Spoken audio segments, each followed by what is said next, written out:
12 KG LPG সিলিন্ডারের দাম সরকারিভাবে 1528 টাকা নির্ধারণ করা হলেও রাজবাড়ীতে তা বিক্রি হচ্ছে বেশি দামে। এতে করে ক্রেতাদের গুনতে হচ্ছে বাড়তি টাকা। এ নিয়ে বিস্তারিত জানাতে পাংশা পৌরবাজারের টেম্পো স্ট্যান্ড এলাকা থেকে যুক্ত হচ্ছেন মাসুদ রেজা শিশির। শিশির, এই যে বেশি দামে বিক্রি হচ্ছে, সংশ্লিষ্ট কর্তৃপক্ষ কোনো ব্যবস্থা নিচ্ছে কি?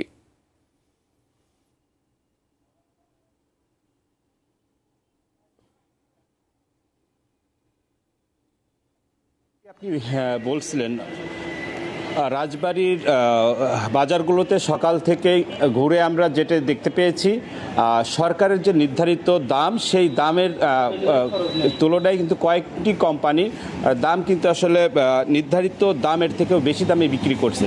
আমরা এই মুহূর্তে আছি রাজবাড়ির পাংশা পৌরবাজার এলাকায়। সেখানে এসে যেটি লক্ষ্য করেছি, একাধিক ক্রেতাদের সাথে আমরা আসলে কথা বলেছি। সেই ক্রেতারা কিন্তু আমাদেরকে জানিয়েছে যে এই বিশেষ করে 3-4টা কোম্পানি তারা কিন্তু আসলে বেশি দামেই গ্যাস বিক্রি করছে। বিশেষ করে বসুন্ধরা অমেরা নামক দুইটা কোম্পানি তারা 1600 টাকা করেও এখন পর্যন্ত বিক্রি করছে, এমন তথ্য কিন্তু আমাদেরকে জানিয়েছে এই জায়গার যে সমস্ত ক্রেতা বিক্রেতারা আছে। তবে অন্য যে কোম্পানিগুলো রয়েছে আই গ্যাস সহ বিভিন্ন রকম গ্যাস, তারা কিন্তু আসলে 1520 টাকা পর্যন্ত গ্যাস বিক্রি হচ্ছে, এমন তথ্য কিন্তু আমরা বাজারে এসে লক্ষ্য করেছি।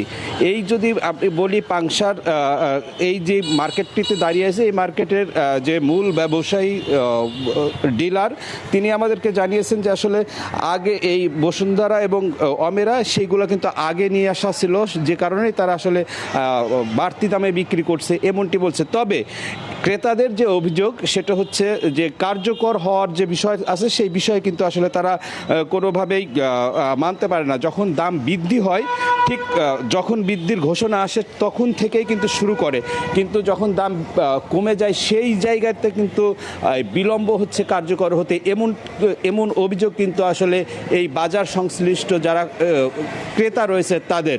এই ছিল আমার কাছে রাজবাড়ির পাংশা থেকে গ্যাস নিয়ে সর্বশেষ।